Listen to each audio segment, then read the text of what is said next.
evening, campers. Look at that sunset. That's an amazing sight.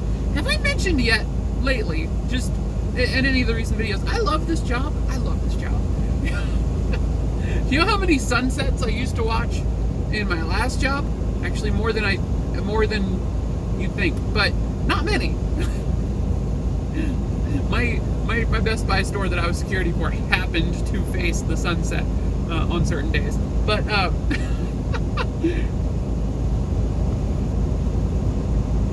I still see so many more in this job. Today is October 4th, which is 3 days after October 1st. That's called math right there. Math, very important skill in trucking. I'm in a weird mood. I'm sorry. I had no plans for this. I just saw the sunset and I'm like, I need to record right now. And so video needs to happen. Because, we haven't done a whole lot over the last few days. So we've got yesterday's video of us arriving at the customer. Don't worry, I was only stuck at the railroad crossing for another like 10 minutes or so as they unhooked the locomotives and shuffled some cars around. It was fine. We made it on time. We got our load picked up. It's nice and light, and it's on a brand new 2020 trailer. So we did make it. It's successful arrival and pickup of the load. And then I slept at a rest area between Houston and Dallas on I-45. Woke up this morning. But this morning I mean like midnight or noon. Noon. That's the one during the day. Noon.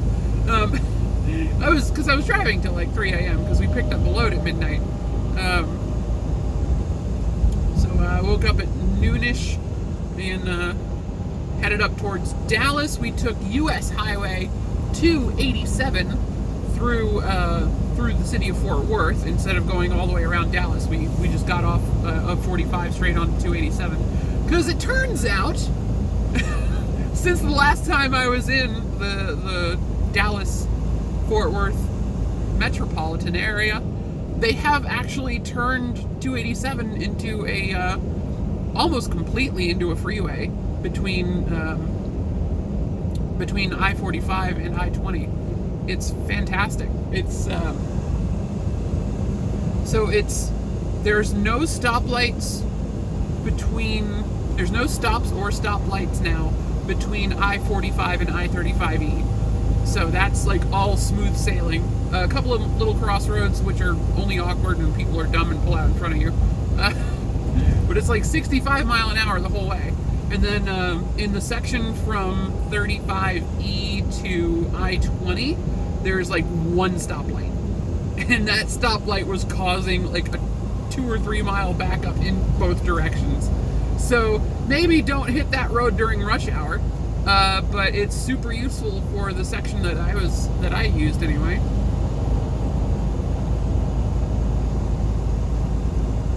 And I think still preferable to the section of 114 that is not yet updated to a freeway. But yeah, I was really happy to see that changes had occurred to 287. It was now just a better road. It was really kind of nice.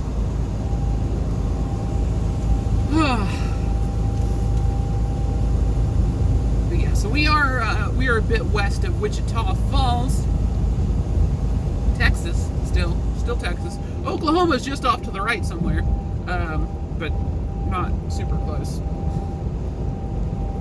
It's over there, trust me.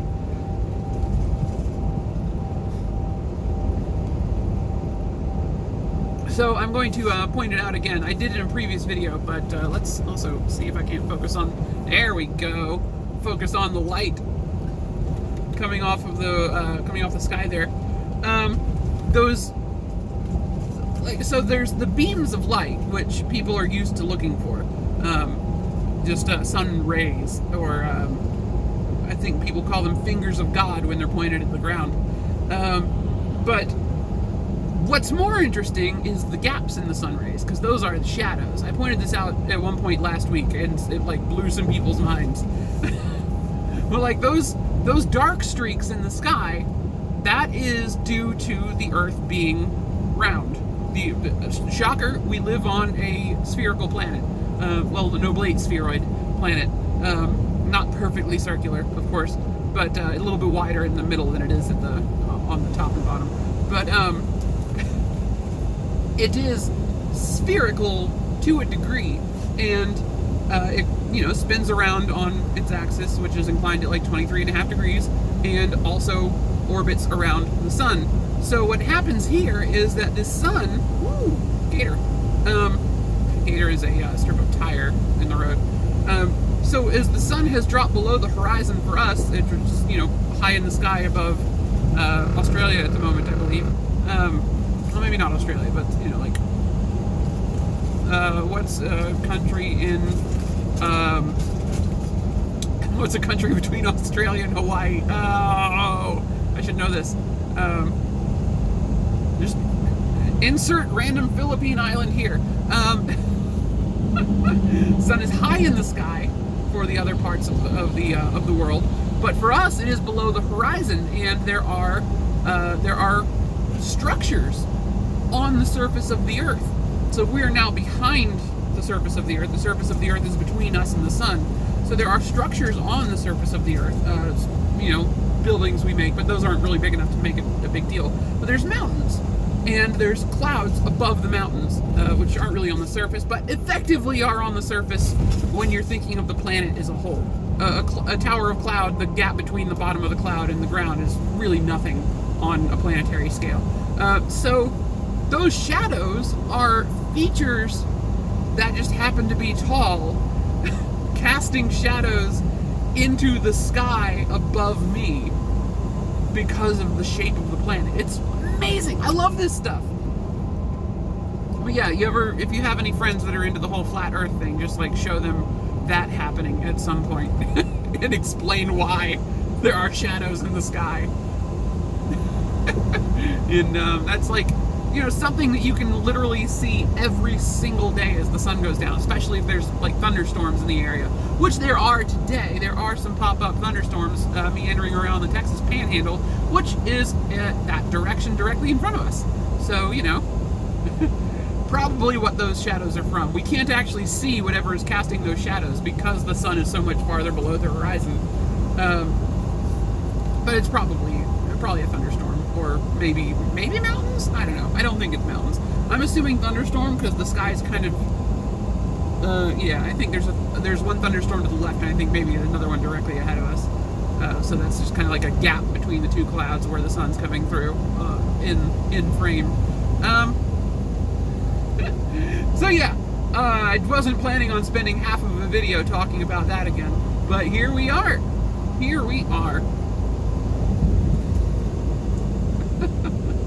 We are cruising, heading up toward Colorado. We're going to be dropping this off tomorrow at the Walmart DC in Loveland. Lovely Loveland. Which hopefully means we'll get there's a lot of really good loads that come out of Loveland, because that's a combined Walmart Sam's distribution center. And Prime has some store contracts with Sam's Club.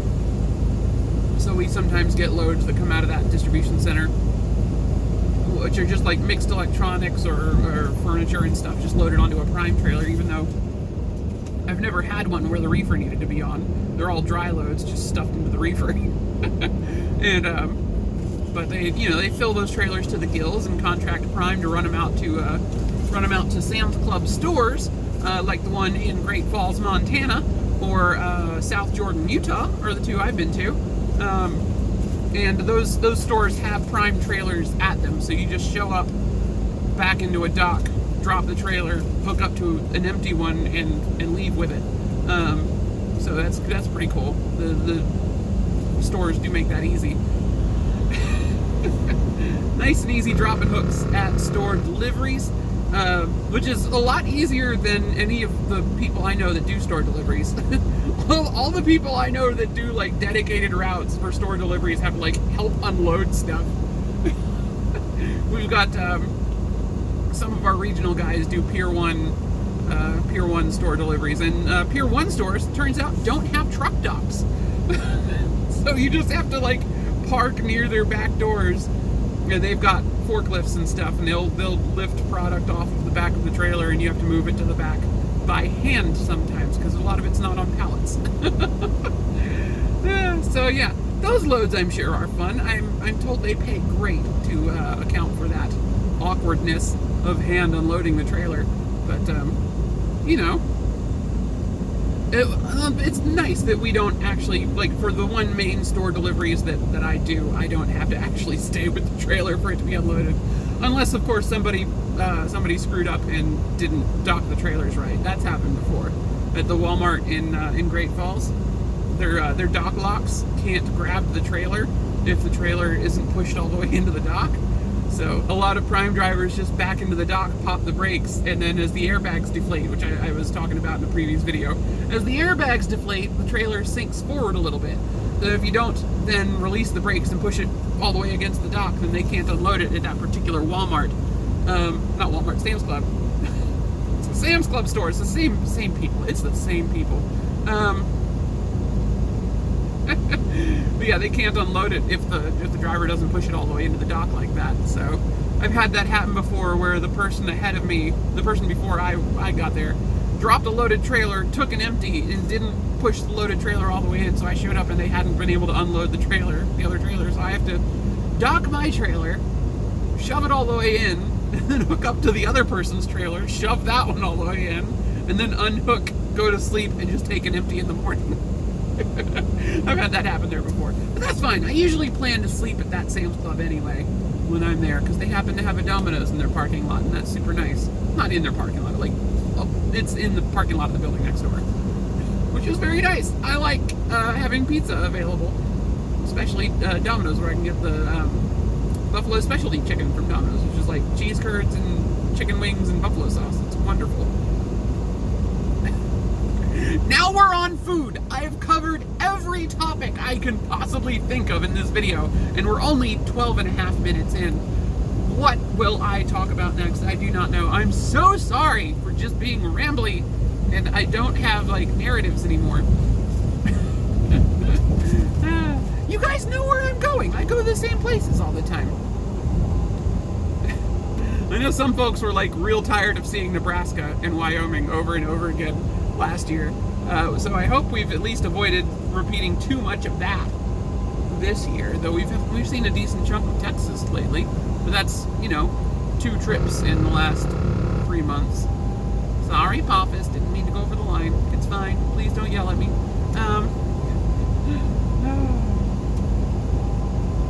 I don't know what I'm doing. It's still weird to me if I get recognized places, because it's happened a couple of times. I've only got 1,900 YouTube subscribers, which I realize saying that out loud is a lot of people. But in the grand scheme of the YouTube thing, it's not huge. So I'm still very much a small fry. But the kind of people that see my YouTube videos are generally a lot of students that come into Jim Palmer and Wilson Logistics. A lot of them end up seeing my early videos from the vlogs when I got to Missoula. So hello to any of you that are there. There's the truck tour video I did of Apophis here is also kind of popular, which is annoying to me because it's got the worst audio quality of like any video I put up lately, because that was right when my camera was dying. But that one's doing well. So I get some people that recognize me off of that and have it at truck stops. It's still very weird when it happens. Or if someone's like, people on Twitter with like 10 times as many followers as me are like, oh, you're the YouTuber, I'm so happy to meet you. I'm like, you are massive compared to me on the internet. I am a nobody. I am still a nobody. I've done a couple of cool things because of YouTube, but I am still a nobody, and I kind of like it that way. I kind of like it that way. It's nice. I get to be anonymous. Also, apparently, I get to use Tom as much as I want now, because Allie's Rand McNally died. She bought a Garmin. It's like, well, that's perfect timing. I'm still probably not going to have Tom talk much. I mean, we can make him talk now. Hold on. Continue on this road for 192 miles. See? He's so helpful. I usually have him muted anyway, especially if I'm recording. But, or certainly on this particular trip, because I am just retreading roads I've done a million times. But it's nice to have him up and tracking my mileage and my fuel economy and stuff. And it helps me plan out my stops better to know exactly how many miles I have to my customers. I still haven't totally decided what route we're taking today. We're doing really good on fuel economy. Since I filled up this morning, we're at 10.1 miles to the gallon. Average speed of 51 miles per hour over the last 229.9 miles. 230 miles, there we go. 10.1 miles to the gallon. That's not bad at all. Stop it. That was not a white line. That was just a gap in the line. You did not need to yell at me for that, Mr. Apophis. That was uncalled for.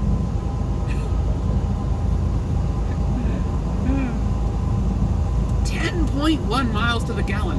And we've got 27,000 pounds in the box, which is light for me. But that's like an average size load for an 18-wheeler. Like a lot of truck drivers I know never haul over 30,000 pounds, which is like, I can't even imagine.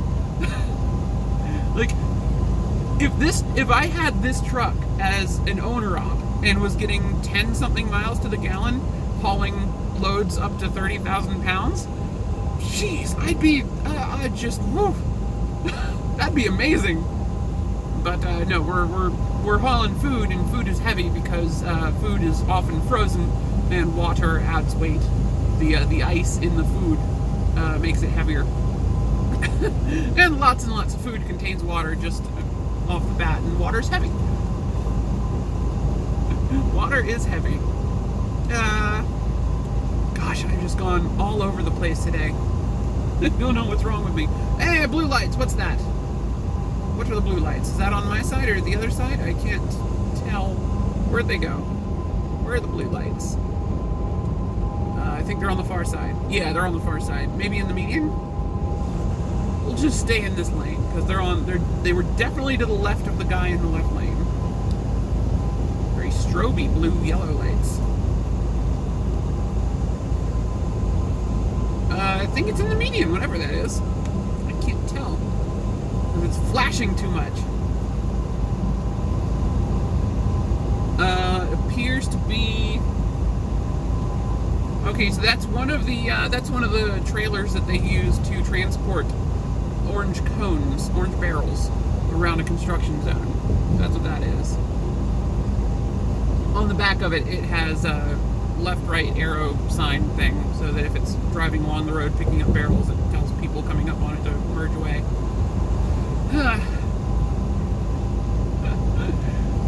So yeah, I think we're cleared to use as much Tom voice as we want, assuming my Rand McNally won't just die like Allie's did.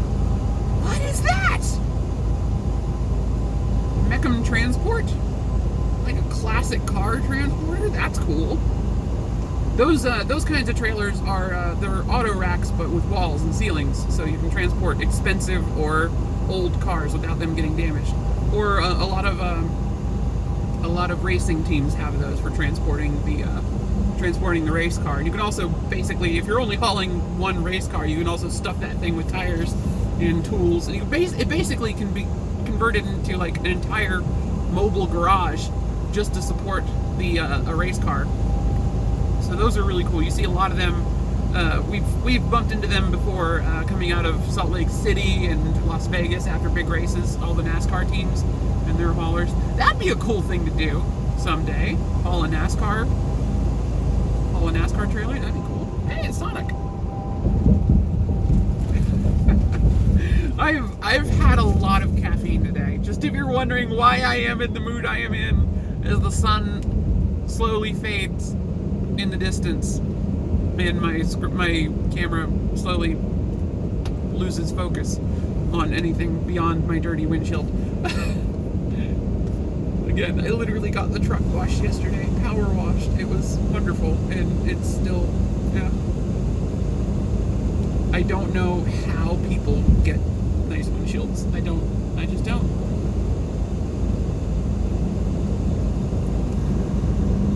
I have used as much elbow grease as I can manage. I think maybe just like if I just put the camera further away so the spots are smaller. That might be a solution.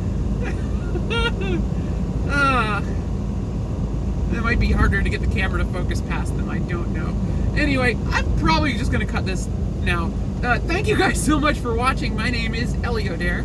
You can find me on the internet at Eliodare, which is like most of social media profiles. That's Twitter specifically is the big one. You can find me there and come say hi. I'm on Twitter all the time. I check it like every time the truck stops. There's a great way to get things in front of my eyeballs. But you can also, you can leave comments below the videos. It's this cool new thing that YouTube added like a decade ago, where you can leave words below videos, and then I see them, and then other people see them and judge you harshly with thumbs up and thumbs down, like Roman gladiators of old.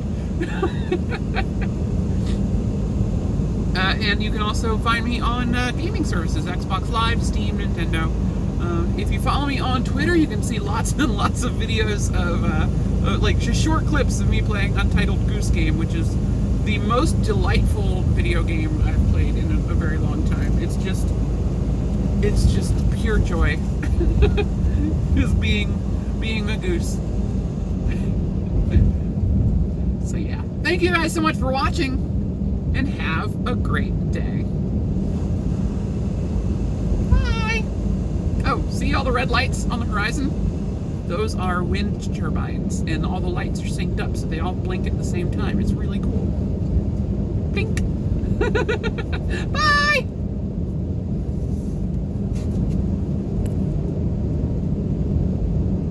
Blink! I missed the stop button.